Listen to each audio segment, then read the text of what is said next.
Call to order. Approval for temporary clerk, Penny Burke. Motion. Second. Roll call, please. Magistrate Anderson. Yes. Magistrate Johnson. Magistrate Murphy. Magistrate Robinson. Magistrate Dotson. Magistrate Varney. Yes. Judge Deskins. Yes. Leo, would you lead us in the Pledge of Allegiance?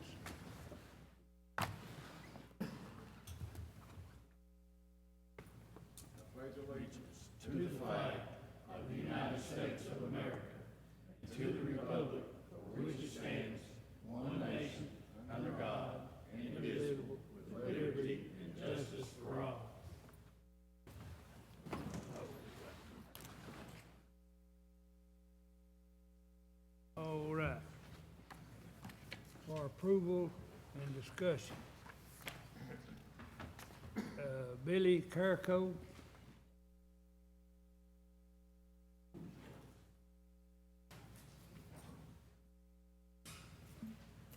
Good morning. Just want to give you all a quick update. We have a couple events scheduled up at Teleworks. On the 28th, we'll be hosting some new companies. They're going to come in, check out all our facilities in eastern Kentucky, and on the 28th, they'll be in Pike County. Everyone, of course, with the fiscal court is invited to come up and be with us, and you guys have done such a great job supporting Teleworks. I'd love for that just to carry over and let these employers see that as we move forward and build new relationships with them. The 30th, we'll be hosting a job fair.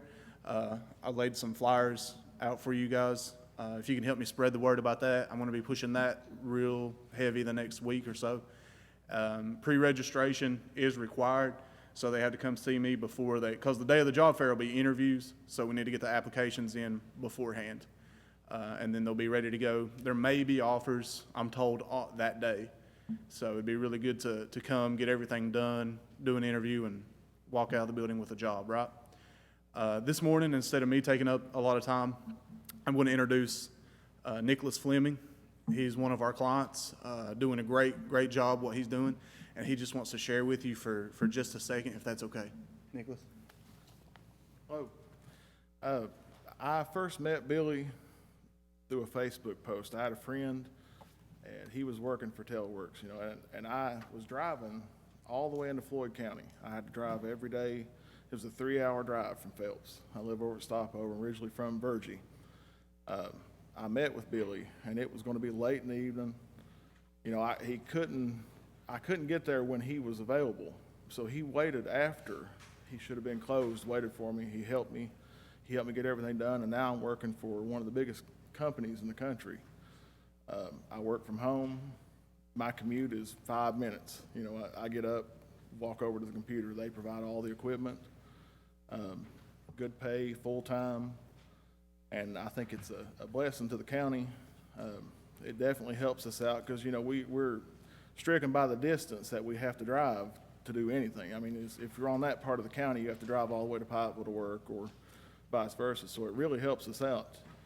And I just wanted to share that with you. I think it's been great. There's a lot of people that I know that have applied with him, and I've been sending people to him, and there's several over in our area that are already working there. So I just wanted to share that with you today. Thank you. Thank you. Hey, Billy, real quick, how many employers you think you'll be visiting your facility? I know for a fact we have one. I think they're coming out of, don't quote me, I think they're coming out of Michigan. And then one's coming from, I believe, Colorado, but I think there'll be 3 or 4. I'm going to talk about broadband here at this court meeting here in a little bit, but Okay. I know you know how important broadband is for Very. economic growth, especially in a region that's challenged as Pike County is once you get outside the city limits. For sure. I think the guy that spoke here spoke perfectly about the importance of broadband. But also would like to say, I think one thing that goes unnoticed and unsaid here in Pike County, Teleworks just 7 short months ago wasn't in Pike County. Right. It didn't exist. 7 months later, I think my numbers is accurate, 60 some Yes. people's gained full-time employment here in Pike County. And I understand that we've lost 45 to 5,000 code jobs here in Pike County at a $50,000 to $55,000 annual salary. But these jobs at least pay on the average of $11.50 an hour, and Teleworks is going to be very important to this community and this region in the years come, and we appreciate the work you do providing that service. I appreciate that. And the job fair coming up, it'll start out at $10.25, and then I believe after a year or so, you get incremental quarter raises. So it's up, I think, over 11 after the first year. So we're going to keep right at that average of 11 something an hour. So it's a really good opportunity, and we're doing really good as far as broadband. There are still a few people who come in from some places toward Stopover or some places toward like Brushy and who still need more internet up there to be able to work. But we're doing, compared to some of the other hubs we have, we're doing really well. So, but we need to just a little bit more, and we'll be doing really good. Good. Thank you. Billy, do you ever hear anything about any upgrades or improvements on our phone system over that way, Stopover? I've not heard much. I know a lot of my supervisors, they deal with people in the communications sector, working out deals with them. I know you get over that way, you just lose all the services. As far as cellular service, is that what you mean, or cell service? Yeah, Yeah. and you know, it's hard when we're working with our Yeah. radio systems, you know, our communication we have with each other. Yeah. They get over in that area from top of Witters Branch Right. down. Yeah, I worked in Phelps for wanna read this a while, and I know, and Nick, he says it's pretty I just spotty wondered over there. if you guys heard anything about any upgrades or any future. Not yet, but that would definitely be something to bring up. That's definitely something the county needs as well, just for safety and for convenience and all kinds of things. Thank you. Yep. Brian, please Yeah, explain. Judge, if you don't care, I'd like to talk to the court here for a second. I've been, the last couple of 2, 3, 4 weeks, I've been researching and looking into things, and you know, over the past 2 years, we've concentrated our time on the budget here in Pike County. Now the county's budget's in good order. We've done good work on the budget here in Pike County. I'm proud of where it's went and where we are now. But we need to shift our time and efforts towards economic growth in Pike County. With one word in mind, we need to start thinking about the infrastructure that we have outside the city limits of Pikeville. How do we get growth out there? That's why I like to talk about broadband. I mean, this leads into this perfectly. I didn't know Teleworks was going to be here today. I'm glad they are, because they're actually in my spiel here. You know, for example, as we talked about earlier, December of last year, 7 months ago, being able to provide one location with broadband has generated over 60 jobs at an average of $11.50 per hour with some commissions. These jobs wouldn't exist without broadband, without high-speed internet access. One of our surrounding counties, I'm not going to say any names, is ahead of Pike County right now in broadband. They have already applied for a $1.2 million grant to provide their county with broadband. The city of Pikeville is setting the standards in the Commonwealth on broadband. Not only do they got their board together, they've already got their funding in place to provide broadband within the city limits. I believe strongly if Pike County doesn't get on board, not only will surrounding counties, not only will the state pass us by, surrounding counties will pass us by on this broadband. If we sit back and if we wait for a provider to come in Pike County to implement the infrastructure that's needed for broadband, we're going to be waiting a long time. They're just not going to do it. That's why I think Pike County needs to own the infrastructure to the broadband. 2, we need to find a contractor to come in that can service, maintain, and give us oversight on the broadband. And 3, the board needs to award a retailer to provide the service throughout the county. Last year, this court approved a broadband board made up of 7 individuals. I'd like, with the court approval, over the next several weeks to go out and meet with business leaders in Pike County, the hospitals, visit the co-fields, the Bank Institute, and come up with this 7-panel board to get broadband going in Pike County. I mean, everybody in agreement, we need to get this board assembled? I agree with you. I mean, you don't need my approval. If there's something you need to do, go do it. I mean, I'm like you. I think we're light years behind on some of these, If we on some of don't, these projects, and if we don't take an initiative, We passed a resolution to have a we board. do, we do, we just gotta come up with the panel. Let's do it. All right, I'm gonna start working on it this week and next week with the panel. I've already recruited one. I'll save the name for later, but, if we don't start this, guys, it's gonna be a long time to provide every inch of Pike County with broadband. It's just gonna be a long time, but if we don't start, we can't finish. well, can we go ahead and,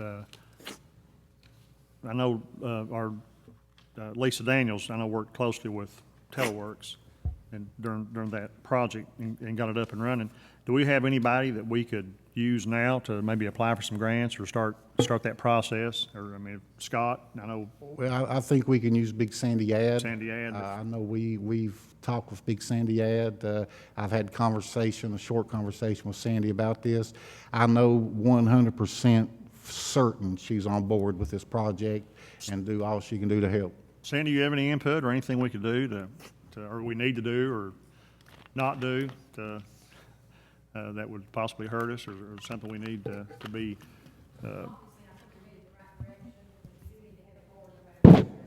right?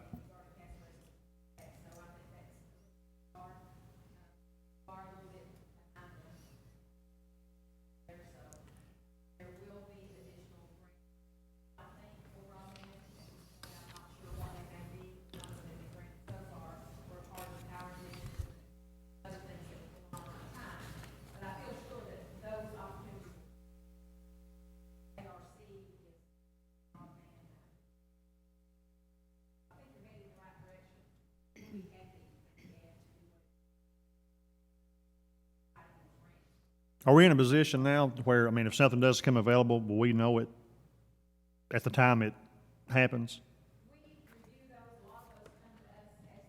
Okay.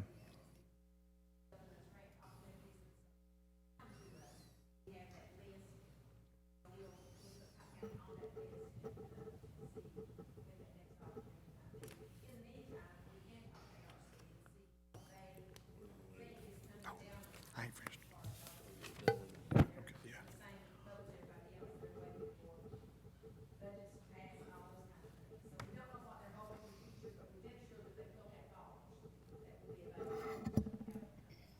Okay, I appreciate it. So you'll put us on your list? Oh.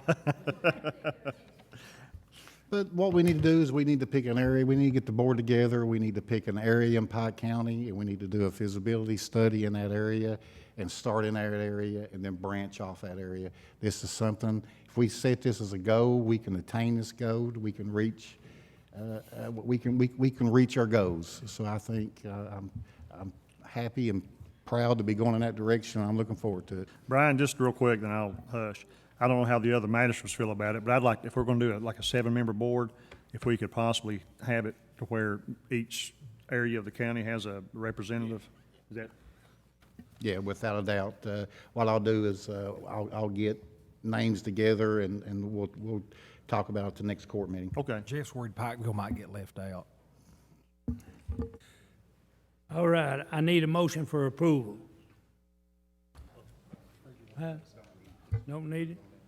All right. Okay.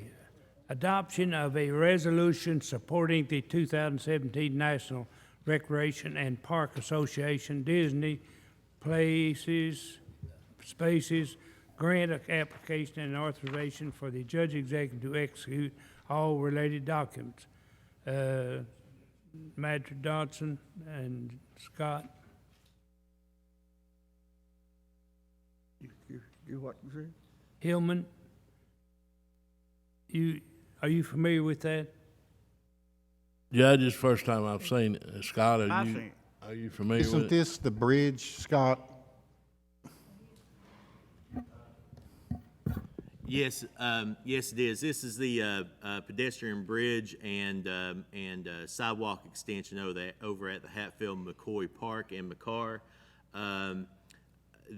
the deadline on this grant comes up on June 23rd, so, and I just discovered this grant since our last meeting, and I was working on getting that, saw a funding opportunity and decided to go for it. The cost of the opportunity is $50,000 for the grant. The estimated cost of the overall project that when somebody did their first preliminary assessment, they came in at $170,000 for the sidewalk and the bridge. I'm doing some competitive pricing, see where we are on that, and have contacted a prefab bridge manufacturer up in Ohio, and to see if we can be competitive on that and try to get the overall cost down on that. But the grant's a good grant, and I think that you know, if we don't apply for it, I think that we'll be missing an opportunity. You know, worst thing they can say is no in this situation. Judge, Scott told me that he's bringing up a grant, but I didn't know it was gonna come under the name that it's under. So, you know, we have talked about that bridge and upgrades, linking our parks together over there. We got one on one side of the creek, one on the other side, and we've got the bathhouse that we built for the trailhead on one side, and we've got the amphitheater stage. So, you know, it would be a thing that we could tie together there that would be real helpful, but that price, Scott, is way out of range. The price is high, and that's one of the reasons. I think we can get some local people to go in and do it at a lot cheaper price. I concur with that. Yeah. But if we can just you know, we can get if we already have the estimated cost of it. The rest of it we can bid out, and we can see if it actually is financially feasible for us to move forward with that. With the Hatfield-McCoy play over there, and that being the Commonwealth's official play in regards to the Hatfield-McCoy feud, and the activities that are going on over there at that park. With it also being a potential trailhead for access to the trail system and leading on into West Virginia and hooking up with the Hatfield-McCoy ATV trail, and just the general layout of that park, it would increase the usability of it. It would provide be ADA compliant, so it would provide further access for those who may have disabilities in using the park and moving across from one section to the other. And it's just a good project. I think we need to pursue it if we can get the funding for it. Well, you know, we've already got the grant for the river ramp over there, upgrading it. Yes. And this just goes hand in hand with that. And Yes. how soon will we know on the money to where we can get started on that river ramp? On the river ramp right now, we're waiting on the section over there in Magistrate Varney's district over there at Burnwell Beach, and we're seeing where we are on that property. But I mean, we're with the funding is there. We just have to go ahead and move forward with the design of it, and Department of Fish and Wildlife is going to be doing the engineering on that, so we can go ahead and then apply for the permits on that project. Mike Blackman from Alpha Resources promised me yesterday that he'd have that to me next week. Okay, all right. Well, if it's okay with the court, I would like to move forward with the ramp at Hatfield-McCoy Park, and then once we go ahead and get everything lined out with Mr. Blackburn, be able to move forward with the Burnwell Beach project if the court is agreeable with that. Great. Go ahead and get ours ready, and then while you're doing that, then maybe get Bob's ready, and then we don't want to take a chance on losing this money. We was in a meeting last week, Yeah. and Jackie Darrell, the commissioner, and them was talking about the flex money They said if you got it, you need to use it because that money might not be there when you get ready to go for it. So I know you said it'd be August before we could start, but they emphasized to start using this money, don't carry it over because the way the state is done, it might not be there when you get ready to go for it, so. That's very true, but on the other hand, the reason it was late getting in, I didn't get in from some of the magistrates, and then he told me this money wouldn't be available till August.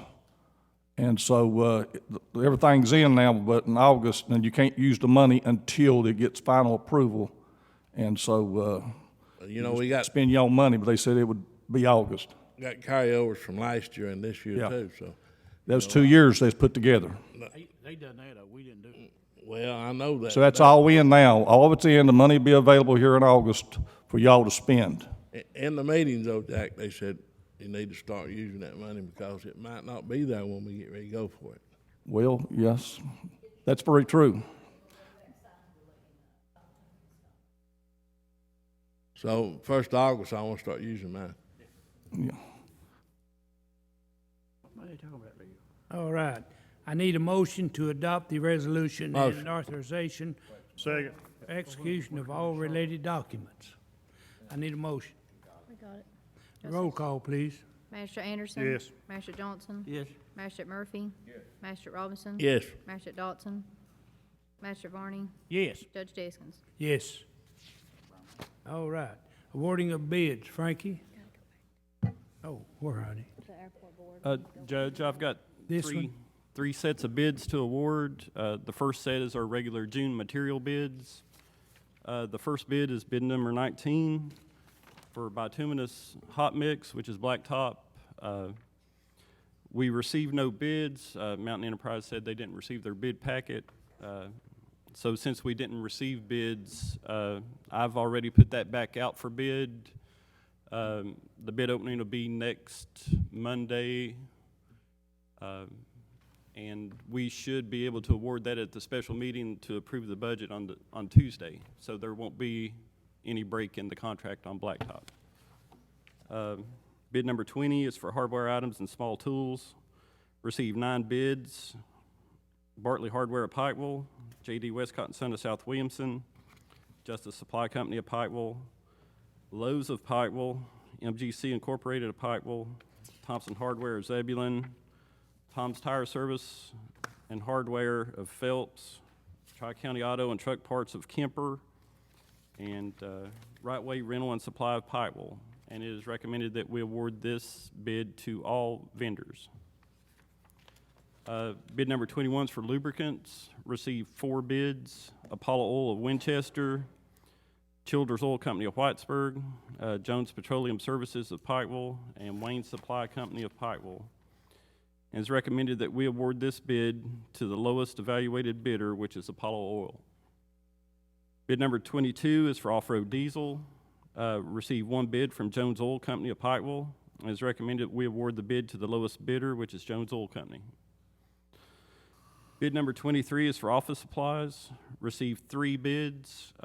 CNR Office, which is Ashland Office Supply of Pikeville, East Kentucky Chemical and Supply of Pikeville, and Quill Corporation submitted a no bid. It's recommended we award the bid to the lowest evaluated bidder, which is CNR Office Supply, Ashland Office Supply. Bid number 24 is for uniforms. Received 4 bids. Aramark Uniform Services of Pikeville, CMS Uniforms of Nashville, Tennessee, Siegel Uniforms of Evansville, Indiana, and Wright's Designs of Jenkins. And is recommended we award the bid to the lowest evaluated bidder, which is Aramark Uniform Services. Bid number 25 is for concrete. Received 1 bid from the Wells Group of West Liberty. As recommended, we award the bid to the lowest bidder, which is the Wells Group. Bid number 26 is for operation and maintenance of 4 wastewater treatment plants. Received 1 bid from Wastewater Service and Supply of Varney. Their total bid price for the year to maintain those plants is $28,960. As recommended, we award the bid to the lowest bidder, which is Wastewater Service and Supply. Bid number 27 is for white sandstone mined and processed. received one bid from MGC Supply Company of Pikeville. It's recommended we award the bid to the lowest bidder, which is MGC Supply. Bid number 31 is for various supplies for Pike County Detention Center. Received 7 bids. A1 Cleaning Supplies of Belfry, BWB Enterprise of Matewan, East Kentucky Chemical of Pikeville, General Sales Company of Ashland, Kimway Distributors of Louisville, King Supply Company of Allen, and Performance Food Service of Somerset. It's recommended that we award the bid to the lowest evaluated bidder, which is East Kentucky Chemical. And that's all the material bids. Does anybody got any questions on those? Yeah, I do, on the limestone gravel. You say, That's not limestone, it's white sandstone. We've been Well, buying a lot of, I don't want no sandstone, I want limestone. but we've had a couple other road departments that's been buying a lot, and it's coming up to more than 20,000, so we had to put it out for bid. I know, frankly, we used to get sandstone, and when you put it on the road, it wouldn't last very long. Right, but there Sandstone are just- some road lots that are buying it. Well, so you have a choice, or? Yeah, we've already Oh, done you the, got just one bid here. Didn't, Mountain bid on that? no, not sandstone. We've already got a bid for limestone, talking about- rock. Oh, with- this no, is white sandstone. white sandstone, It's a separate. separate. Yeah, we've already awarded the bid for limestone rock back in March. They didn't get their bid in, so what they're saying about their blacktop and their limestone. Right. We should, the bid opening is going to be next Monday. We'll award it at the special meeting on Tuesday, and the contract that we have now goes through June 30th, and this bid will be effective July 1st, so there won't be a break in any blacktop prices or anything. And on your concrete, Right Way didn't bid. Right, we sent them a packet, they didn't turn it back in. I know they used to They didn't give, turn it back in last year either. they used to give some good prices, I think, on our concrete, didn't they, Jack? On our bridges and things. Right Way, Say again, Hillman. Right Way, didn't they used to give some good prices on our concrete bridges and our Yeah, they walls? always was real competitive. I don't know, did they get a bid package?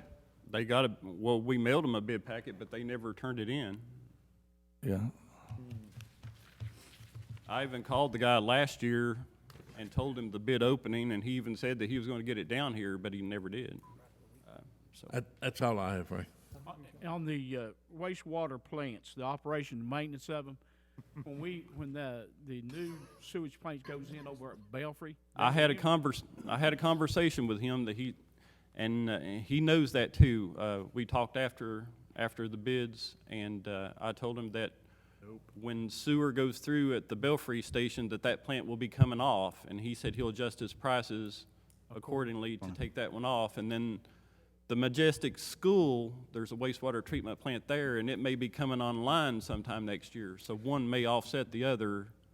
And then I told him that if there's still both of those on there, then next year we'll increase it to 5 wastewater treatment plants. I think Paul's talked to them about that, haven't you, Paul? Yeah, Paul talked to him Yeah, about the what Majestic School. we're gonna do, we're gonna try to do away with that in Hardy this fall. We're gonna try to put a conventional system in, and vice versa, that from Hardy will go to Majestic School there, you know. He bids an average, an equal amount for each plant, So, except for there's one at like Johns Creek Fire Department that's a little less, but when we take one offline, I'll make sure that he takes a quarter of that bill off. Because we pay him monthly. That's all I have. You finished? I just need a motion on those bids, and then I've got 2 more. Do separate on the other. on the others. Yes. Motion. Second. Roll call, please. Magistrate Anderson. Yes. Magistrate Johnson. Yes. Magistrate Murphy. Yes. Magistrate Robinson. Magistrate Dotson. Yes. Magistrate Varney. Yes. Judge Deskins. Yes. The next set of bids is for the flood work for the next upcoming fiscal year. The first bid is bid number 28 for gabion wire baskets in place. Can you give us a copy of that? It's on the back. It's the 3rd page back. 4th page. No, 4th page, right. We received 4 bids for gabion wire baskets. The first bid was from Final Grade Contracting of Pikeville. Total bid price per cubic yard, $190. Bid number 2 is Pikeville Paving and Construction of Raccoon. Bid price $200 a cubic yard. Crater Construction of Pikeville, bid price $200 a cubic yard. And York Smith Construction of Pikeville, total bid price $175 a cubic yard. Is it recommended to award the bid to the lowest bidder, York Smith Construction, at the bid price of $175 a cubic yard. Bid number 29 is for drilled steel retainer in place. Received 3 bids. The first bid is from King Creek Drilling of Zoe, Kentucky. Total bid price is $28.25 per foot. Natco Incorporated submitted a no bid. York Smith Construction of Pikeville, total bid price $34 per foot. Is recommended to award the bid to the lowest bidder, which was King Creek Drilling, with the lowest bid price of $28.25 a foot. And bid number 30 is for dumped and grouted riprap in place. Received 5 bids. Final Grade Contracting of Pikeville, dumped riprap, $125 a cubic yard, grouted riprap, $155. Pikeville Paving of Raccoon, dumped riprap, $75 a cubic yard, grouted riprap, $175 a cubic yard. Crater Construction of Pikeville, dumped riprap, $100 a cubic yard, grouted riprap, $200 a cubic yard. Steve Francis Trucking of Belfry, dumped riprap, $47 a cubic yard, grouted riprap, $57 a cubic yard. And York Smith Construction of Pikeville, dumped riprap, $50 a cubic yard, and grouted riprap, $62 a cubic yard. Is it recommended to award the bid for dumped riprap to the lowest bidder, which was Steve Francis Trucking, with the total bid price of $47 a cubic yard, and also to award the bid for grouted riprap in place to the lowest bidder, which was also Steve Francis Trucking, with the lowest bid price of $57 a cubic yard. Then I've got one more bid. We got a landscaping crumb rubber grant from the State Division of Waste Management. It's bid number 32 for bulk crumb rubber landscaping mulch. We received 2 bids. The first bid was from DTR Incorporated of Ashland. Their total bid price was $45,964.10. Bid number 2 was from Bluegrass Recreation of Danville. Total bid price $36,170. And we only have one company, which is DTR Incorporated, whose product sample qualifies for the grant. The sample that the second company sent in was basically just shredded tire. It still had the thread and metal and things like that in it. And after talking to the people that's going to be putting it out, there's the other product is the only one that's going to work. Frankie, So now, it's the higher amount. are you talking about the Bluegrass Recreation? Yes, the lowest bidder, but the product is kind of inferior compared to what, and I've got the 2 product samples right here. You can look at them, but I've talked to Paul and I've talked to Scott, and they both recommend the higher price, but it's a better product. And this is going to be going around 27 county buildings in the county, but the grant is still sufficient that we got to pay for it. That'll cover the higher price. Well, now, we just went through a class in Louisville last week, and the vendors were all in there. And this Bluegrass that we've done business with in the past, they had samples of their mulch, and it wasn't nothing like we had got with the tars. These were all different colored mulch, and they really looked like good material. At Ronnie Bottoms, he was representing that company in that meeting. What I don't know if they didn't send you guys what they have to offer or what. Well, we went through this once before with a company in Indiana. We had this grant last year, and we didn't get them to send samples. And when they sent the they sent 138 ton, which is like 7 tractor trailer loads of this product, and it's almost identical to the stuff that we got from Bluegrass as sample. Now, did Bluegrass send you that? No, Bluegrass didn't send the stuff last year. I mean the stuff that we had in the back with the tars and the string sticking out. That's almost identical to the sample that we got from Bluegrass. And you can look at it here, and you can compare the two, but, I was just looking at the price there. You got, well, and that's why I was- $9,000 difference. Yeah. And, you know, with what they showed me in their display booths was really good looking well, material. when we got the 138 ton of that last year, we couldn't use it, and we had to pay $20,000 to ship it back to the company. What company did that come from? I'm drawing a blank on the company. It wasn't, what we received last year wasn't any more than just tires shredded up and It sent was in. basically tires shredded up with the thread. Yeah, I mean, you saw the box of it. Yeah. I'll agree with you on that. And it wasn't suitable to put down. That's why we sent it back. Maybe what you saw, But Bluegrass asked me, you know, why didn't, you know, here's a product that we have, and that. Well, I'm going off the product samples that they sent, and I'm afraid that if we don't buy what's going to qualify, if we went with the cheaper price, we're going to get 138 ton of something we can't use, and the grant won't pay for it. I again agree to with ship you it on back. that, but if we can get the same product for $9,000 cheaper, you know. Well, that's why we told them to send us samples, and based on what they sent us is what I'm basing the bid on. Have you got samples from Bluegrass? Yes. I And mean, they were- you can come and look, but I mean, What they had on display down there, I don't know if any other people went through the booth and looked at it, but it had all different colors, and it was really good looking. but this grant is just for black crumb rubber landscaping mulch. So I know different companies have like the colored kind and things like that, but that's not what this is going to pay for. This is just for the black kind. I mean, I know they offer different colors. They had black, brown, blue, they had any color you wanted, and it was all chipped up, and wasn't no tars, you couldn't see no tars in them.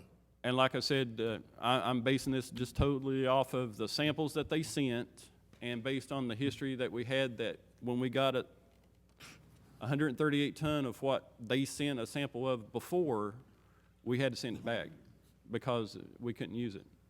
Could you call Bluegrass and ask them before we award that bid, if that's their final selection? You know, $9,000 is a lot of money. Can we use that money toward other things? It's just a grant. I mean, to buy recycled mulch. If we don't use all of it, we'll have to pay it back. The different. We could probably get more mulch, couldn't we, for $9. No, that's their bid price for 138.11 ton. I mean, they're both bidding on that equal amount. Yeah, but what I'm saying, if we could save $9,000, we could use that to buy more mulch, right? No, So they're the both money bidding goes back. 138 ton. And the grant, that's all it's for, is 138 ton to go around 27 county buildings, and that's all that the grant's paying for. That's all we're allowed, and if we don't spend the other 9,000, we send it back to the state. I mean, it's not like we've got 9,000 more, and then we can just buy 9,000 more and mow it. Well, you know, 9,000 is 9,000, whether we use it or somebody else uses it. Right. But I agree with what you're saying. That's what we're going to pay for what we get, regardless of who we buy it from. right, and if the grant wasn't sufficient to cover the other, but it is. I mean, no matter which one that we went with, the grant will pay for it. But we really went down, and you could look, it would make a lot more sense if you looked at the samples and you could see the difference. Yeah. But we just shipped back I seen what you sent back. none of what they sent us a sample of. I seen what you sent back, and I seen the samples this past week, of what Bluegrass has to offer, and it looked like a good selection. And, you know, that's the reason I raised the question. maybe maybe what they bidded wasn't what they showed. When he said black, Yeah. maybe they didn't send him to. You what, Leo? I'd say they were bidding on that sample they sent. Hillman, they sent us that last year with dye on it. And it still had the strings and stuff on it, but they had it colored brown on it. What do you,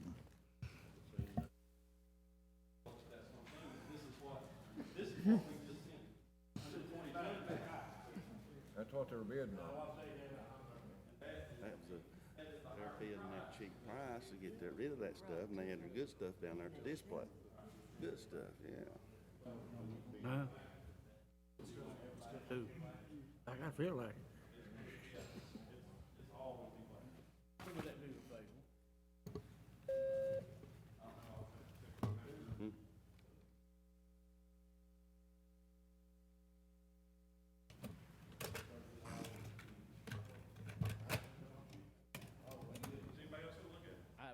We can't put that in playground. What they saying is what they're bidding on, I'd say. Well, I mean, that's why we asked them to send a sample, but here's the higher price, and this is. They're cut up higher. Right. That's what they're bidding on. Paul. That can't be put on playgrounds, can it? No. When they send something, that's what they're bidding on, like I said. That's why we told them to send a sample. We're gonna put all that stuff. For decorations around the building.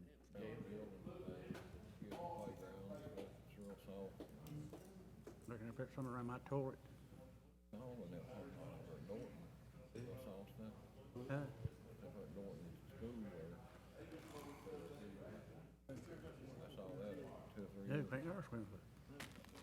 I mean, I'll award it to either vendor that you want, but, I mean, I was just gonna say that we just went that first The only thing I sample. think you need to do is call them and ask them, is what they sell, can we use it on playgrounds? And if it can But be.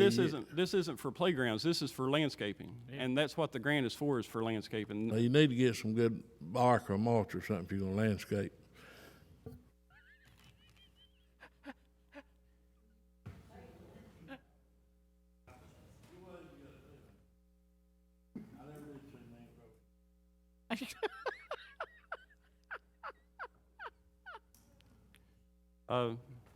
I would recommend to award the bid to the higher price, DTR Incorporated, with the only qualified product sample.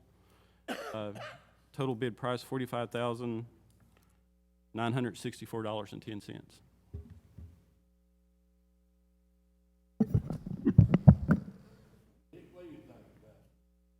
We need a motion to approve. Motion. Roll call, please. Master Anderson. Yes. Master Johnson. Yes. Master Murphy. Yes. Master Robinson. Master Dodson. No, Master Varning. Yes. Judge Deskins. Yes. That's all I have, Judge. All right. Okay, Magistrate's road work. I need a motion to accept Magistrate's road work. Motion. Second. Roll call, please. Master Anderson. Yes. Master Johnson. Yes. Master Murphy. Master Robinson. Master Dodson. My fax machine's not working, Yes. Penny, so I've got that. I've got mine here, okay? Okay. Master Varning. Yes. Judge Deskins. Yes. Magistrate's comments, Jeff. I don't have any, Judge. I don't have anything today. Leo? How we come along over on the Upper Pompey over at the houses and the road? We have got the paperwork sent in for our funding. We sent that in Friday before last. We've met with Summit, and they have some questions, and they're getting back with the Corps to make sure the license agreement is still good on where we done the phase one on the road. And they had some legal questions that they wanted to check on a couple other things. But the money is, we've sent the paperwork in almost 2 weeks ago for the funding for the first set of houses to buy out. We're looking to hear anything from them any day. Title searches is done, we're just waiting on the money. Appreciate it. Hillman? Judge, we've got a four-wheeler meeting coming up Thursday. And and I'd encourage everybody that could to try to be there. We talked with the people in Frankfort this week. They met with West Virginia Hatfield McCoy Trails, said the meeting went really well, and they're wanting to try to move on this thing while they can here in Kentucky. So if we can, we need to try to be there and do something for that. And some of the meetings we went to was really helpful. Went to the jail meeting, and there's monies out there that I guess I hope Freddie's using on our medical. You know, if we keep a prisoner overnight and he's indigent, we can file for Medicare and get full pay for it, you know, if he go to the hospital. And there's different ways there that he can utilize that. And I'm sure he's probably checked into it, but we need to, Brian, talk to him about it. Because everything we do on that jail, we save money. And went and looked at some of the equipment while we were down there, and they've got a grader that Chick was going to buy, and I went and looked at it, and I'd like to be able to buy it if the budget is going to be okay for me to take it out of my road fund, and I'm going to talk to John about it today. But it's a 1985 model with 659 hours on it, and it come from Germany, and it's an Army surplus, really good grader, and hopefully, you know, we can buy that. I talked to the boys over at the road lot, Jackie, and they said our grader, which I know is getting old, and if it comes possible, I'm gonna try to talk to John today and see if we can't get that. And thought it was a real good meeting last week. Had 3 able to attend, and had some really good classes, and I think things are starting to move around, turn around. Coal severance is up a little bit, limestone's up a little bit, and you know, I think we're probably about second in running on our coal production. I believe Old High County and them areas down east are doing better, but Paul is doing a lot of work on his mowing. Paul, I know you've got a lot more jobs, and I was able to look at some zero-turn mowers down there, and they were $1,500 a piece, and Paul needs them, and they're commercial-type mowers. One was a Woods and one was a Exmart, and I was telling Paul about it, and he might want to comment a little bit on what he's got out going for his mowing crew. Yeah, I talked to that boy down in Frankfort there, and he said they was real good mowers, you know. Probably, you know, the one, probably $10,000-$15,000 mower, you know, we went and bought it, so. They would, you know, like I said, we're in need for them, but, and he's also had a trailer down there with it for, I believe it was $500, you know, to haul one. But, he said it was real good equipment though. So if we decide to buy them, it would cost us all a little over $500, and he's mowing for everybody, so, you know, the magistrates might want to think about that, and he's only going to hold them for a few days till we decide whether we want them or not. And We can get the mowers and the trailer too for $600 a piece. $600 a piece, we should, we get the mowers and the trailer. I'd be in favor of that. what do y'all think, Leo? You seen them? Yeah. Kenneth's seen them.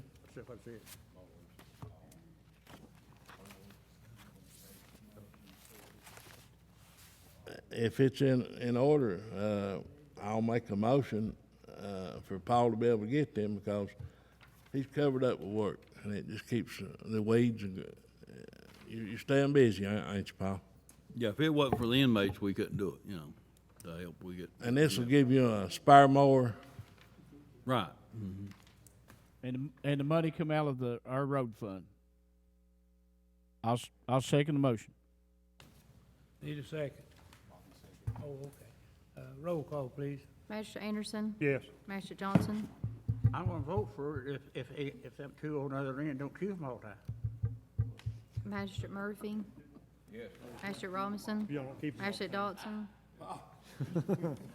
Magistrate Varney. Yes. Judge Deskins. Yes. Chick, he told me he done more mowing for you than he did anybody, so I don't know. Bobby, you have any comment? Hey, are you finished? Hey, Bobby, if you don't care, real quick, before you start, I wanted to tell him, and I talked about it a little bit back before the meeting started. I met with Paul yesterday over the maintenance garage. We was overlooking another issue, and Paul took me to the back and showed me them two vans you was talking about. I actually got in both vans. They're actually really good condition inside, which I met with JJ, and they're going to pull both of them in and try to use parts on one to get the other one going. And then when we get that up and going, we'll turn it over to the litter group for transportation, which I think one of them's got under 100,000 miles on it. Yeah, they're not much over 100, and one may be under, but they're in bad need for one over. So wanted to. Thank you, Diane, for making that available for Paul. And one other thing before we go on, Jackie Darrell, help me out on this. The maintenance workers over to the maintenance garage, I think they get an allowance once a month, once a year they get tools. once a year it's a $200 deal. They provide their own tools for $200 a year. I was over yesterday looking around. There's no way these guys can provide tools for $200 a year. I'd ask this court if we couldn't maybe look to give them an extra $100 or maybe $200 extra on the year to supply tools. Yeah, they've been, as I talked to one mechanic there, Darren, he's been there about 14 years and in a few months, and he said that's been the $300 they've been getting is what they got 14 years ago. And he himself there, he had a little computer analyzing his van there that he's working on, and he paid $5,000 for that himself and was using it there. And so them boys, tools has went up over the years, and to get anything done, you need to have the proper tools, and they go through the expense. And we had 13 mechanics there. They told me at one time. Now we got 8, so that means they use their tools more and they wire them out quicker. Any comments on that, John? Do you think think we'll be okay with the budget to maybe extend it to 400 each? What do we do now? 3? Oh, we do 3 now. So Doing 3. extend They it just to- that's asking for 2 if they could get 2. They want. Honest with you, if we could take it to 3 to 5, I think that would be more efficient than the 4. I mean, this is their personal tools that they keep them up, and if one goes down, they got to go buy it themselves to work on their equipment. So, I mean, I think 500 would be fair. You good with that, Jonda? Is that even for Public Works too? I'm sure they work on Public Works. They work on senior citizen centers vehicles. Road Department, you got Public Works both, who's got tool allowances. Yeah, absolutely. I think you go both ways. If the court's good with it. I'll put that in the form of a motion then. Second. Roll call, please. Magistrate Anderson. Yes. Magistrate Johnson. Yes. Magistrate Murphy. Magistrate Robinson. Magistrate Dodson. Yes. Magistrate Varney. Yes. Judge Deskins. Yes. All right. Magistrate's comment, Jeff. You're down to me. Down to me, Judge. Before we move on, we need to back up and approve the appointments to the Pike County Airport Board. We didn't do that, did we? Did I miss No, we didn't. I was going to wait and do it after executive session because I got to review my notes, and that kind of got snuck on there without me seeing it. All right, man. I saw it. I just wasn't prepared, Jenny. Just a few comments then, Judge. Last weekend, they finished up the Hatfield-McCoy Marathon in my area. A great job done by all volunteers, but I want a special thanks to go out to the Sheriff's Department, Pike County Sheriff's Department, and the Belford Volunteer Fire Department, the job that they done. They had over 800 runners that ran in that. It was 29 states and 6 foreign countries represented. And I tell you, it was really something. And our people done a great job, especially all of our volunteers. but especially that Sheriff's Department and the Belfry Volunteer I don't know Fire how she Department. does it, man. So my hat goes out to them. Absolutely. I want to make a correction. I think Sandy Runyon, did she leave? She did. But she's from Big Sandy Ad, and I think we got a little confused there, and we said Big Sandy from Big Sandy Ad. It's Pretty Sandy from Big Sandy Ad. Pretty Sandy. I just want to correct you. I believe it's you. Big Sandy. Big Sandy. We've had a lot of rain damage done in my area to our county roads and stuff, and I don't reckon, did you? yeah, a lot of people got frustrated because we didn't drop everything we were doing and come and fix their place, the first one and all that stuff. But we're finally getting around to it and getting our head above the water right now. And I just want to thank the people for being patient with it. Some of them wasn't. We finally got the drain cleared up in Mead House, Jackie Darrell, yesterday, and but it's been a trying time. It really has. We were trying to do some asphalting. We was trying to cut weeds. We was trying to fix drains. We was trying to fix bridges. It's just been tough. My crew's been doing a great job, I think, and I want to commend them. And I do want to thank the people for being a little patient with us. A couple of other items that I've got. I've had about 10 or 15 people the last 2 weeks have come into my office or called me on the phone and want to know why that there's a difference in the gas price at Belfry and at Pikeville. The big difference. And it ranges from about 30 to 40 cents on a gallon. And they're asking why. Now, why they asked the magistrate, I don't know. But they've been asking that question, so I'll just throw that out there to Keith or somebody that maybe can notify somebody and find out something. I don't know. Yeah, I guess so. But like this morning when I came through Belfry, it was $2.39 a gallon, and I got over here at Pikeville, it was $2.02 a gallon. So that's 37 cents a gallon right there, and And on a Wednesday, I can get 30 cents less than that at Food City.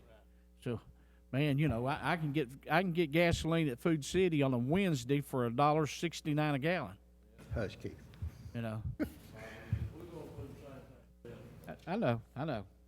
And the other thing is that I've had a lady from South Williamson that approached me and wanted to name part of 292 after her late husband.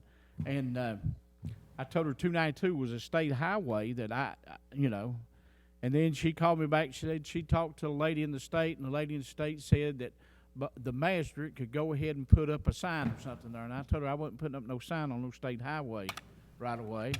And it was, but on that, I think, and I've talked to Keith about it, maybe we might come up with something that we can do there. I don't know. I want to try to help out everybody that I possibly can, but there's some things that you can't do, and people don't recognize limitations when it comes to magistrates. Okay, that's all, Judge. Thank you. Bobby, I request when I'm going to name a drain pipe after me. That's all I want. All right. Treasurer's business.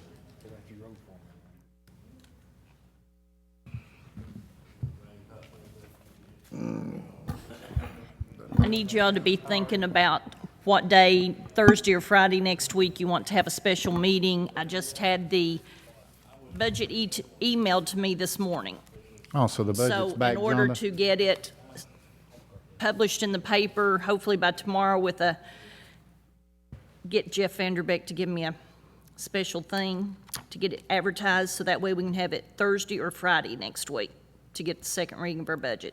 Now, if we have it, say, Thursday of next week, or next one's July 4th, which is on a Tuesday, we can cancel the July 4th meeting and okay, so. Yeah, go ahead, while we brought it up, go ahead and Now vote we have on to. it. Has to be Thursday or Friday for the 7 days, get in the paper tomorrow. Either one's good for me. It don't matter. Leo says he can't do Thursday or Friday, either one, but it has to be Wednesday to get 7 days, not less than 7 days advertisement. Can you go Wednesday, Leo? Wednesday, I can do it Wednesday. But she can't get it advertised and back in time. What's the Would what's the Wednesday next? be 7 days enough advertisement time to, That'd be legal. Wednesday's the 5th. Wednesday's the 5th, isn't it? no, Wednesday will be the 28th. What's the following Monday? What's the date on the following Monday? 3rd, so it's got to be Thursday or Friday. There's no. If I get it in Wednesday's paper tomorrow for the 21st, would 7 days be suffice enough on the 28th to have it? It says not less than 7, which that's on the 7th day, and I don't like to hedge that line. Seven would probably be, you could, either way, it seems like to me, 7 would be less than 7. So I think you're probably stuck on Thursday or Friday. I don't see how you could do it any other days.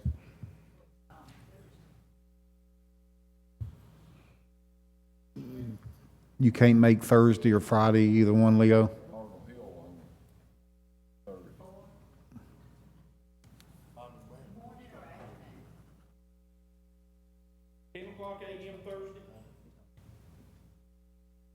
Here go doctor.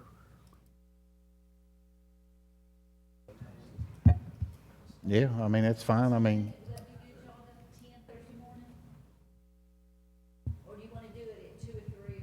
It don't matter to me. do it after lunch. Do it, can we, after lunch, get with everybody on Thursday? All right. 2 o'clock Thursday. 2 o'clock Thursday. There you go, Bobby. I'll buy your lunch. Leo said if we did it at 9 o'clock that morning, he could probably make it and get to Lexington in time. There you go, 9 a.m. works. I'll buy you breakfast. I'll buy you breakfast now. This next Thursday. 9 a.m. on Thursday, I can make. Not this Thursday, but next Thursday. Leave from here to get there by 1. Thursday the 29th at 9 a.m., right? Wednesday the 28th, yeah, Thursday the 29th at 9 a.m. 9 a.m. Okay, we got that settled. Yeah, okay. Authorize any necessary transfers and interfund transfer to pay the bills, payroll, health, life, and dental insurance. Do I have a second? Second. Roll call, please. Master Anderson, Master Johnson, Yes. Master Murphy, Master Robinson, Master Dotson, Master Varney, Yes. Judge Deskins. Yes. Acknowledge receipt of the sheriff and the clerk's 2550 reports for May 2017. Motion. Roll call, please. Master Anderson, Master Johnson, Yes. Master Murphy, Master Robinson, Master Dotson. Yes. Master Varney, Yes. Judge Deskins. Yes. Authorize payment of the expenditure approval list dated June 19th, 2017, and any other utility and telephones bills received before the checks are run, and the bill list is $1,068,552.09. And I have one extra bill to add to the bill list. Layla Enterprises removed old concrete, installed a 30-foot wall, and poured concrete cap over the wall for Magistrate District 6 at New Camp Road in the amount of $14,500. Motion. Roll call, please. Master Anderson, Master Johnson. Yes. Master Murphy. Master Robinson, Master Dotson, Yes. Master Varney, Yes. Judge Deskins. Yes.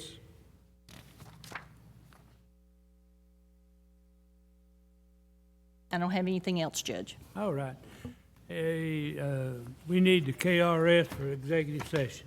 At this time, Judge, I'd like to make a motion that we go into executive session in accordance to KRS 61.810, paragraph C, discuss proposed or pending litigation, and paragraph F, to discuss specific personnel. Need a motion. Roll call, please. Master Anderson, Master Johnson. Yes. Master Murphy. Master Robinson, Dotson. Yes. Master Varney, Yes. Judge Deskins. Yes. Court be in recess. Feel better. Yeah, I'm feeling better. Got another sick here now. Court come to order. There's 2 of us sick in it. All right, let me take your comment. Did you get you one of those? Public comment. Blake Walter. Good.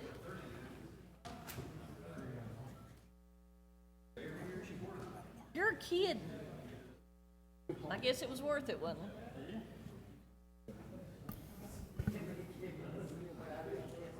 So we're gonna talk about that bridge.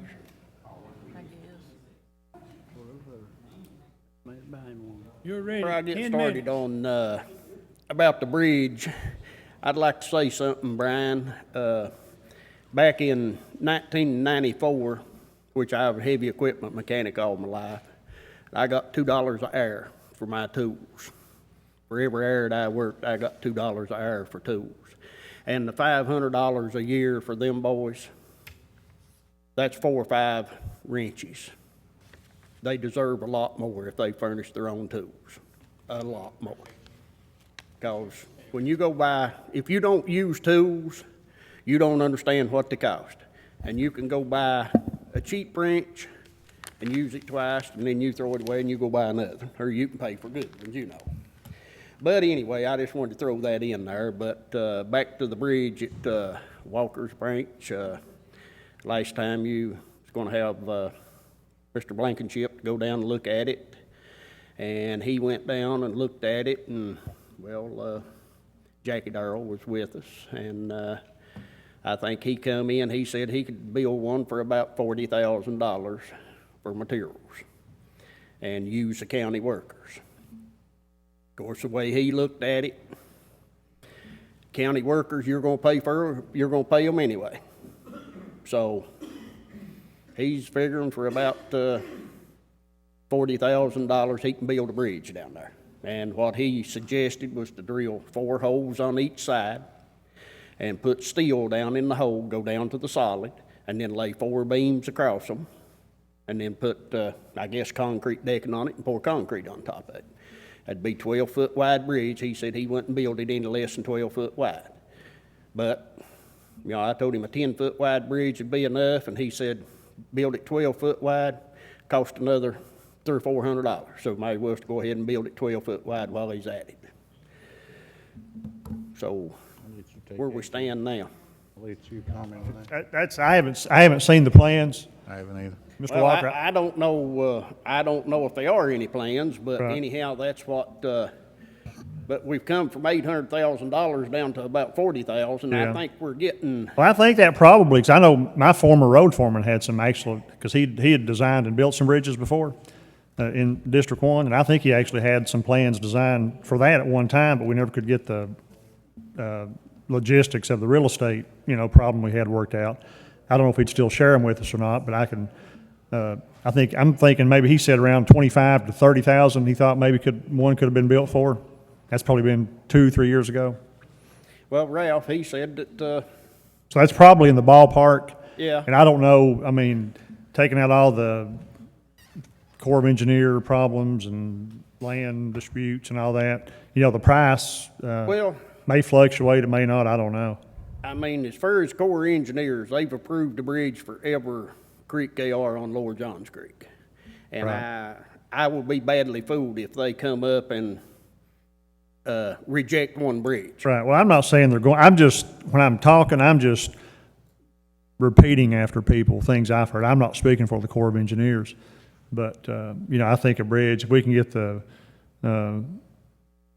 some of the other issues worked out, that I'll see if my former road foreman, he may still have I know he drew it up on notebook paper one time, and we were trying to figure out what to do, but I don't know if he still got those or not, but we might be able to do something. Then there's also that bridge program where we can apply for, is it an 80/20, so that might be something we can do.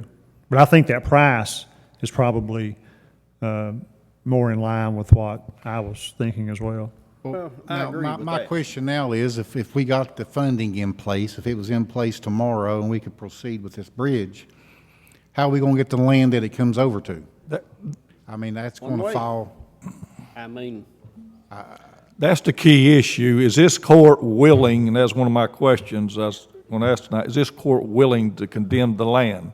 In order to build a bridge, and he had another ideal, is going around side the hill, making a road coming out the golf course, roughly 800 to 900 feet going around through there, and eliminate the bridge deal there. But either way, you got to condemn land. And this court, if they're willing to condemn land, and then you proceed without the willingness to condemn the land, it's all, in vain, thinking or whatever. And then I don't know, Jimmy would know better than I would on the problems that may associate with, as Jeff mentioned, is the core. Can we build I believe it's about a 55-foot structure there, or 60? Roughly 50 to 55 foot. So will the Corps let us do that without a problem of their rules of hindering the water flow? That's a little bit something I'm not familiar Jimmy, with. you have any idea? Well, there's a bridge right below it that the golf carts go across. Well, you know, Built the same identical way as what, Well, I don't think there's any dispute about what's been built and what's being used. I just know that, and Jimmy probably knows this lady, when we had got into this once before with your brother, I had actually called a lady that worked in the Huntington office, and I think she was from Lawrence County. I can't remember her name. But it was right after that's when they came up and put some stakes or markers. Yeah. And I don't know, and then we never could work anything out. But maybe we can just revisit that and try to, push this thing through. Before they was a 10-foot right-of-way. Yeah. And I don't see how you can build piers in a 10-foot. It's gonna be hard. 10-foot right-of-way. Now, the Corps got a lot stricter in the past 4 or 5 years on Right. the easements for Dewey Dam. I know they've talked to me on 2 different occasions about some things that's going on down there, and they probably gonna have 1 or 2 in court. And then they told me that there are probably some structures that are built in the easement that they're gonna ask to be removed. Really? Well, see, that may have been, I know when we were talking about this, I'm not exactly sure of the timeline, but when they were redoing some of the floodplains, they had it had stopped maybe before you go back up into Miller's Creek, because I had talked to some of the residents, and they had, if I'm not mistaken, I think some of them had to buy flood insurance that hadn't had to in the past. Yeah. So it might be something we're going to have to check and see. And then too, you've also got the Division of Water in Frankfurt, and if I understood some conversations before, that the bridge was a certain length, and that comes back to the floodway. Right. And I'm not sure that a 40-foot long bridge is going to stay to the limits of the floodway. That's another issue. well, Real On quick, that. let me jump in here. Okay. I mean, let's just assume we got the funding in place. Let's just assume that everything is above board. We got the right of way, everything's good to go. I think the next hurdle would be the property. Yeah, I mean, we can sit and discuss funding and how we're gonna do things, but until we own or you own the property that this bridge is gonna come over connect to, I mean, that's your next battle. That's your first battle. I mean, that's the battle that you got to overcome now. I mean, the 40,000, if that's what it actually is. I agree with you 100%. They did 80-20. We need to work on the property. Oh. So where do we go from here to get the property? Who starts that process? I mean, you're going to have to condemn it, so. What would be the possibility of confronting the landowner about selling that small little strip of property? Does anybody know who the landowner is? Could they be contacted? It's my sister. Oh, to get a name and address for her, maybe she would be willing to help out. Jackie Darrell's talked to her a few times. Yeah, sounds like maybe you could get her to maybe work with a reasonable price on that. Maybe work that route. Of course, that's just that's not a legal answer. That's just a common sense answer.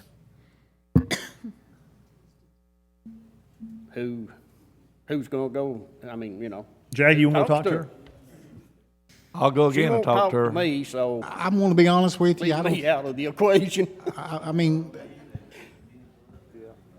yeah, I mean, she's not going to agree to anything. I mean, we're here because she's not going to agree to even talk to you. So saying let's just go talk to her, you're kicking the can down the road, people.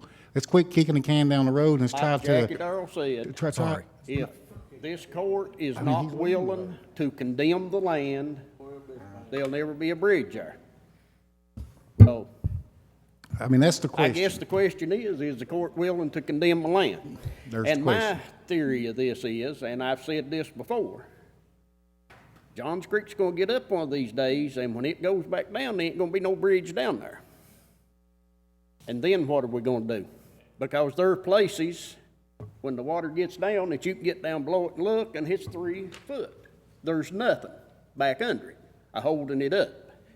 So when it washes out, then if you're over in the holler, you're stuck over in there. And if you're out, you're stuck out till you condemn the land and you get the money and you get the bridge built. Jimmy, you want to check on that with the Corps? Or I can call, I don't care to. See what the status is and see if we, if there's any hoops we need to jump through. And the bridge he's talking about, it's not a normal bridge, it's an overflow bridge, in case the court, some members don't know, Jeff's familiar with it, but it's just an overflow, a bunch of drains put through there, and it's washing out under it. Low water bridge. A low water bridge. And in the summertime, when Johns Creek hits lowest, you're about maybe 2 foot from the water up to the top of the bridge. And I have seen it as high as 8 weeks that you had to walk in and out of that holler. And this day and time, I mean, that's uncalled for. And no, I don't, but I own property over in there. I mean, my dad and mom left me property over in there, and I can't pick the property up and move it out. If I could, I'd pick the property up and take it over somewhere and set it down, and you fellas would never see me again. But, that's just one of the malfunctions of life,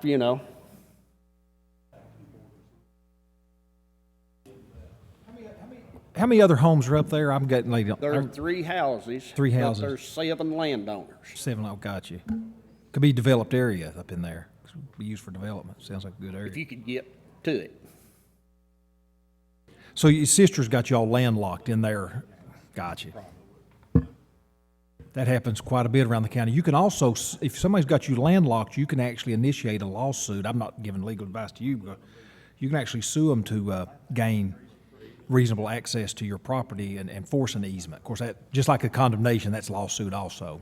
Well, John Doug was talking that you could condemn the land for betterment of the community. You can. And I mean, after the Toyota case down Central Kentucky, you can condemn land because you want to put a shopping center in if you want to. You can build it for about anything. Under Kentucky law, just if the government wants to do anything for the community about anything, you can do it. You have to pay for it, of course. You have to pay the person whatever a jury says that the property's worth. Was they already a lawsuit over this? Pardon? Was they already a lawsuit over this? Not this. There was a lawsuit between my dad and Victor Foote for a road from Through the bottom. Up to his house, which is about a mile above where my farmhouse is at. How about from 194 over to Johns Creek? Through the bottom? Not that I know of that there's ever been a lawsuit. Okay. I'm not aware of any. Okay. That's not saying they wouldn't, but I'm not aware of it. Okay. But the Pike Circuit Court condemned 15 foot up through there for Victor Road and went up through Daddy's hayfield and stuff. That's Cross Creek. That's where the county road's at right now.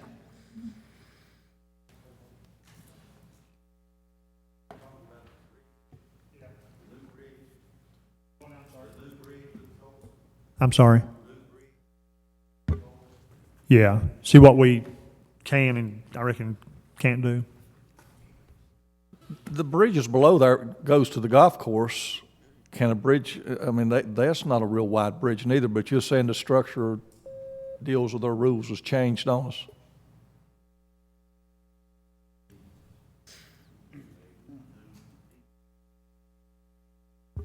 I know that's the worst deal in the county that I've traveled in is the creek is a road down there, and then they got to go over water there. Most of the time you ride through the water and hope you're on top of something. What we'll do at this point, call and get flood zoning, see what we can do with the Corps. Jackie Darrell, reach out to the sister, see if you can speak with her, and we'll go forward. That's all we can do at this point, Blake, but it's moving forward. Okay? Thank you. Thank you, brother. I'll check back with you next month and see how things is going. All right. Thank you, fella. Thank you, man.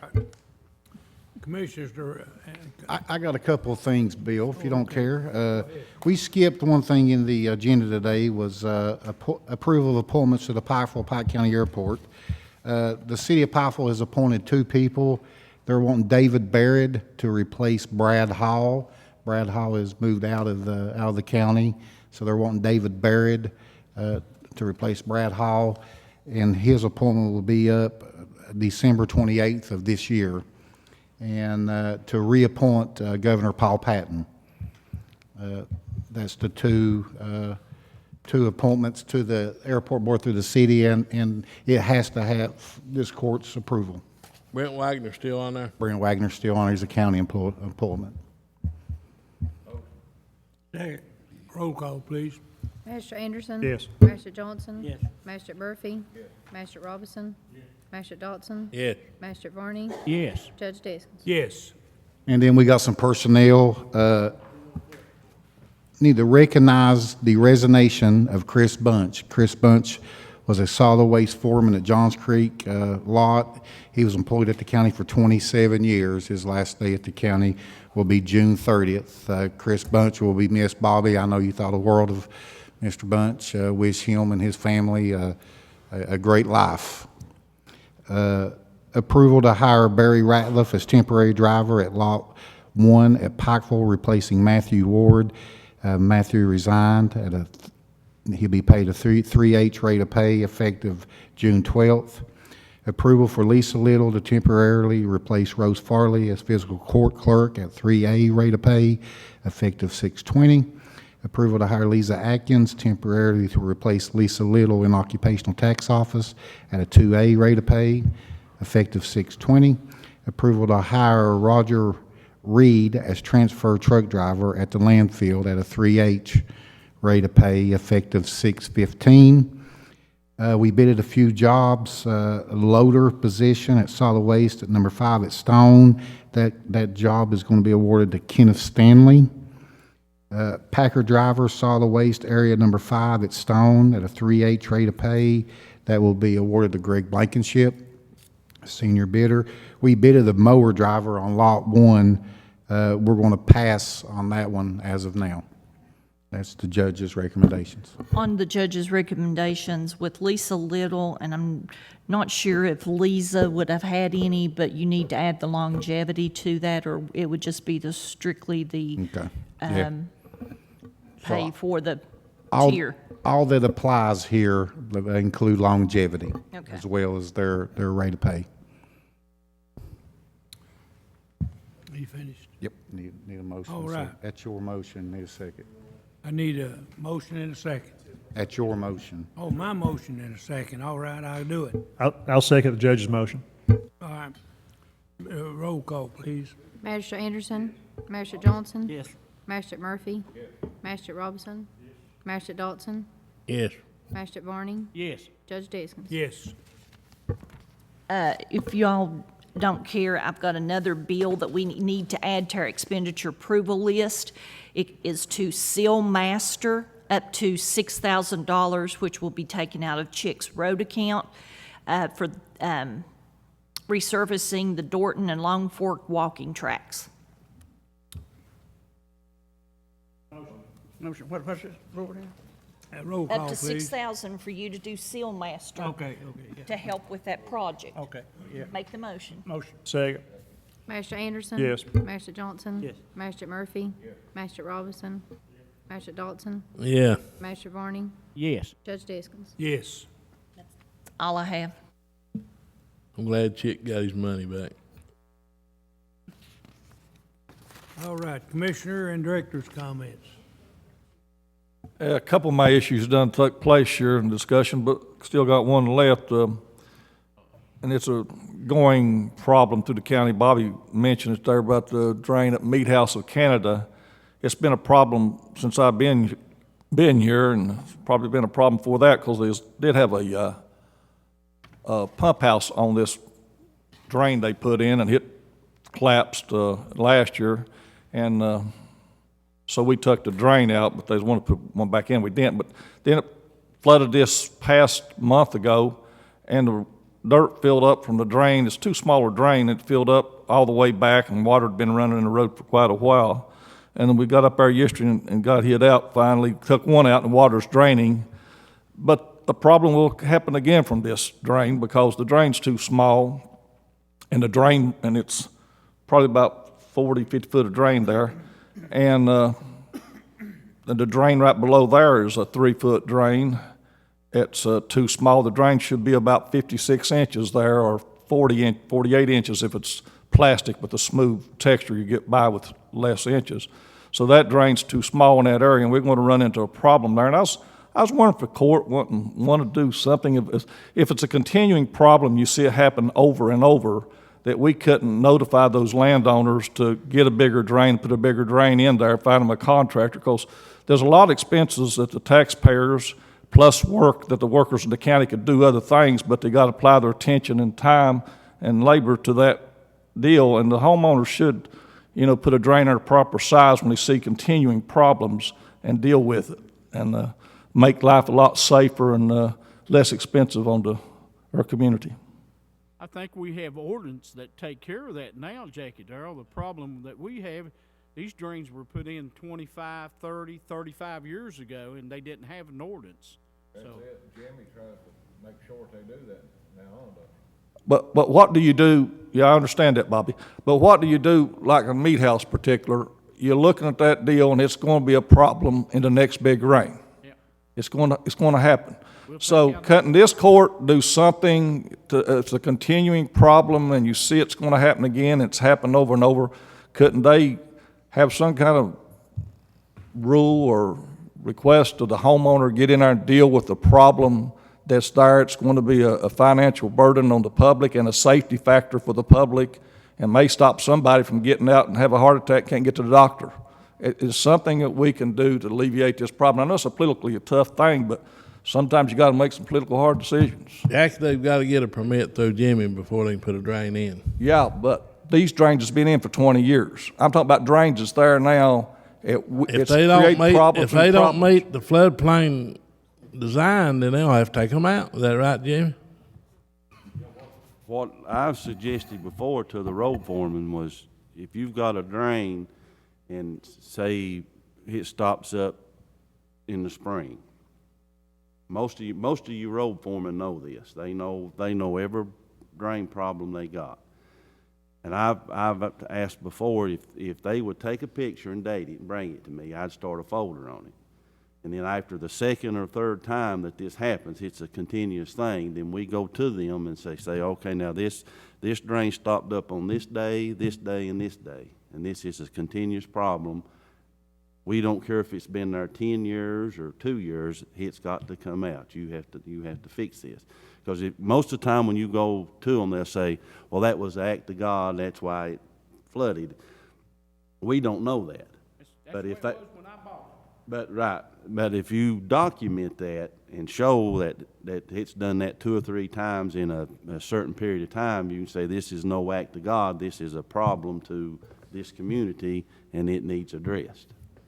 And that would be a good way to handle it on down the road. Is it a drain that they put on their property or our right of way? Most of the time it's a drain going to people's property. And it hits all over this county. It's in every holler in this county. The creek alongside the road to extend their yard a little bit. I mean, basically that's what. I mean, if it's a drain, can we kind of like what we did over Hidden Valley, just go in there and start just ripping stuff up?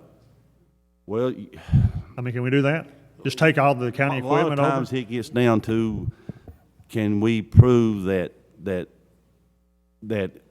it's not big enough to handle it? And that's where that if it happens 2 or 3 times over a certain period of time, you can say this drain is not big enough for this creek without having to get some kind of engineering to say, if you go up there and say, oh, you got to take that drain out.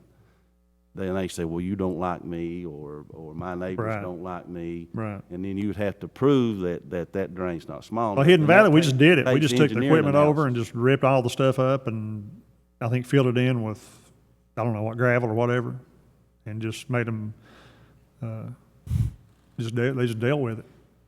This is a lot different than Hidden Valley. Hidden Valley was a ditch problem. This here is a blockage, obstruction of the water flow going. We was trying to create a water flow up there to create not problems for the other landowners, householders down on the right, in the first lane. And what we do, we out here when there's floods and the water's overflowing the road from a drain, we rip them off. We ripped about 10 out here recently, but I told them we wouldn't put them back But to make it safe for the public, where the public get out and get rid of the water, we take them out, but it's up to them to get a contractor to put it back in. Now, some of the changes that's happened in this county in the last couple of years, we did put them back in, but the law says we don't supposed to, I've been told. So I tell the landowners, it's a hazard to the public, and we take them out if it's flooding at that time, but they got to find a contractor to put it back in or buy the drain. So that's one issue, but there's another little deal right now. I'm working at Falls Branch. I was tucked up there by Bobby maybe once, and Danny Branham. We got about 100, probably a couple of 100 feet, but 125 of it is, the drain is buried several feet deep, and it's collapsing. And which I told them we couldn't do it because it was a private drain making the yards bigger, and we couldn't deal with that. But it's a problem. It's going to damage our roads and water overfill and come down through there and cause a hazard again to the public and tear our road up. So as I went up there the other day, I was talking to one gentleman. He discussed about his drain problem, and I went with him, and I thought it was another area, but it was that area that Bobby and Danny took me to. So as I looked at that, I said, we can't do this. It's your deal there. He said, well, we didn't put this in, but I said, when you buy the property, you inherit the problems.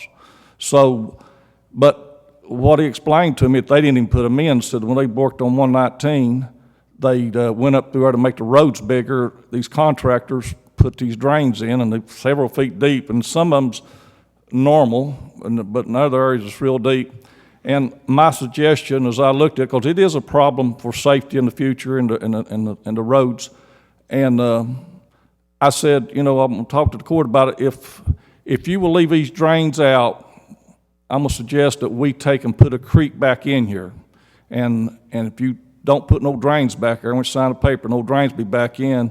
But where it goes under your driveway, if your drains don't match the creek, if it's too deep, it's up to you to hire a contractor. It ain't right for the citizens of the rest of the county to pay for your private stuff. But I said, you take and hire a contractor, put the drain in to match the deal, and put a creek in. And these two landowners I talked to had no problem with that, give us all the room we wanted to make a creek and leave it an open creek. So, and that's in Falls Branch. And I think that would be a good procedure to prevent future problems there. And I just wonder, what does the court think about that?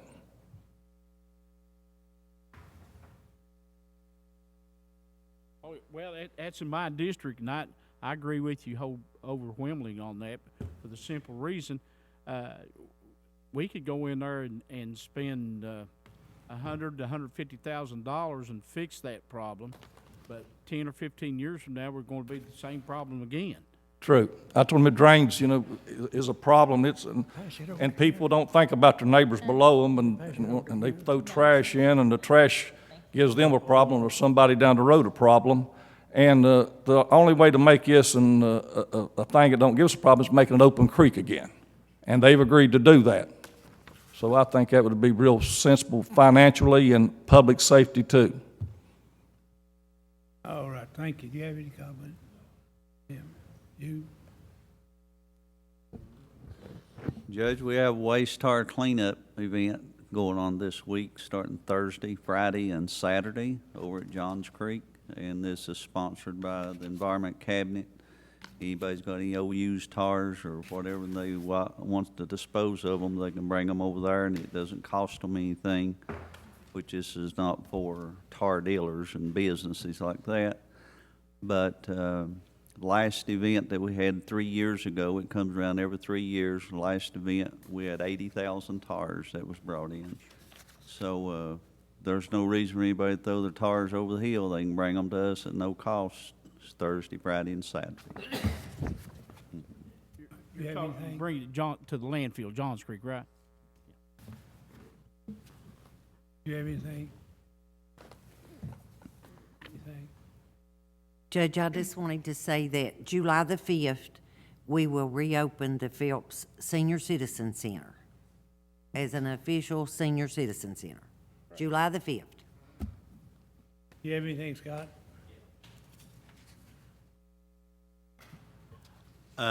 Earlier, Magistrate Dotson mentioned the upcoming ATV Trails meeting that we're going to be having this coming Thursday at is it 6:30?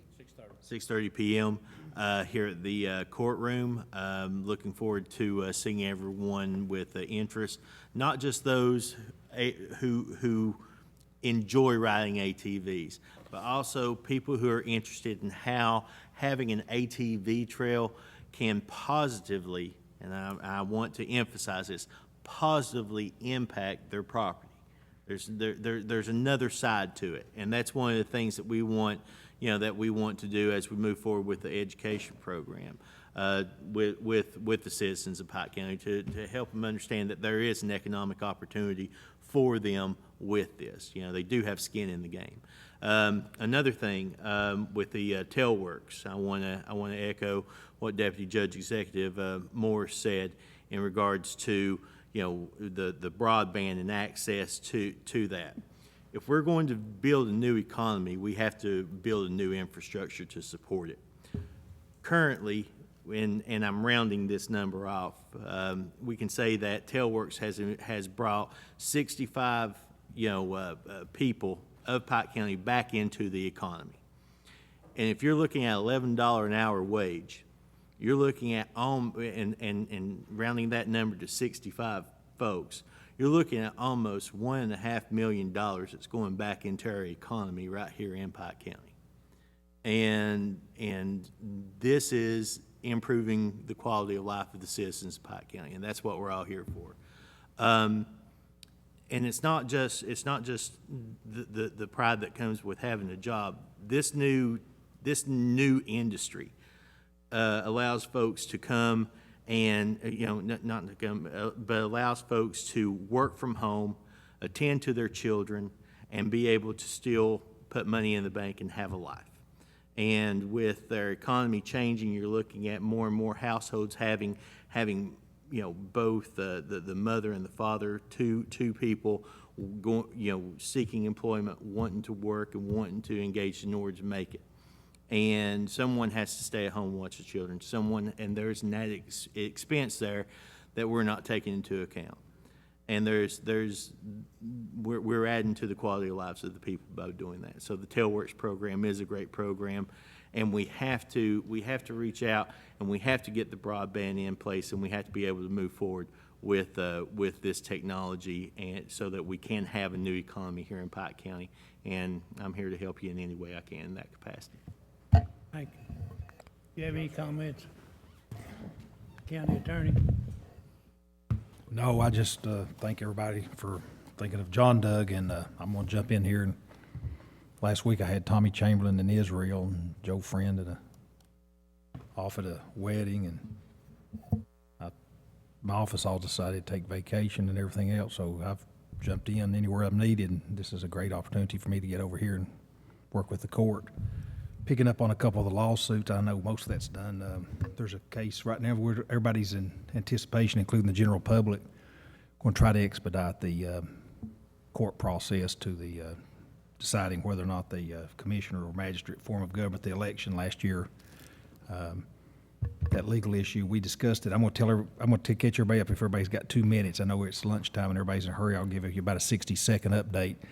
Last year, I decided that I was the one that said we probably ought to have that election because, one, it's easier to set it aside than it is, and I agreed that during 2017 we would put it before the court and try to see if it should have been on the ballot, because it's easier to put it on the ballot and then decide later whether it should have been or not than it would have been not to put it on and try to have a special election. That would have been very expensive and very big headache and been embarrassing on the whole process if we had to set up a special election when the polls were open at that time. So there's been some citizens jump in and try to push or promote the in favor of having the election. I don't want to ever badmouth the press because that'll get you wiped out. But the press has called it somewhat of the action that I filed as that I filed, and John Doug might have signed off on it, but I helped prepare it. They called it a challenge to the election. It's not a challenge. We're just asking the courts. It'll probably be the Supreme Court of Kentucky here at this year, is where it'll probably jump to decide. And the law is very vague. Some laws out there that aren't used or applied very often are vague, and it's very vague as to whether or not there was enough signatures to put the thing on the ballot. I took the most liberal approach and went ahead and advised Judge Deskins to sign and certify it for an election. I stand by that decision. But the Supreme Court of Kentucky will let us know whether we should have done it or not. So we could argue all day about whether we should or shouldn't have. It'd be up to the Supreme Court to tell us anyway. So if anybody wants to complain, we got 7 people to blame eventually. So we'll try to move that quickly and get everybody an outcome of that proceeding. Thanks. All right. Judge, before you close out, I want to make a motion that we purchase, if that grader, Jack, you and the people from the garage go check it out. And if it approves y'all's, I want to purchase it out of my road fund down at the state surplus. Second. Check can't be written until July 3rd. Well, I won't be needing it for then anyway. Okay. We're busy blacktop and pothole patching. Okay. I just needed to be able to tell them down there to hold it. They had another county today that was looking at it and they was wanting to buy it, and I told him to wait till this afternoon and we'd let him know. But I checked it out last week and looked at it, and it's pretty nice looking little grader. It's a 85 mile, 600 hours on it. Yeah, you say. Okay. Are you going to call them and tell them put it on hold, or you want me to call them and tell them put it on hold till we get there? You go ahead and do that, and then get with Jeff over at the garage, and y'all go down and check it out. And You're a good grader, man. Did you run it some? Well, I maneuvered it around a little bit. I didn't put it on didn't grade nothing with it. It was on a blacktop surface, but everything seemed like it worked good and no leaks on it. The motor sounded good. And it's camouflage, though. It's green and brown, and That's right. won't see me coming. But Bill, you've got a motion, and Jeff seconded, and Magistrate Anderson? Yes. Magistrate Johnson? Yes. Magistrate Murphy? Magistrate Robinson? Magistrate Dodson? yes. Magistrate Varney? Yes. Judge Deskins? Yes.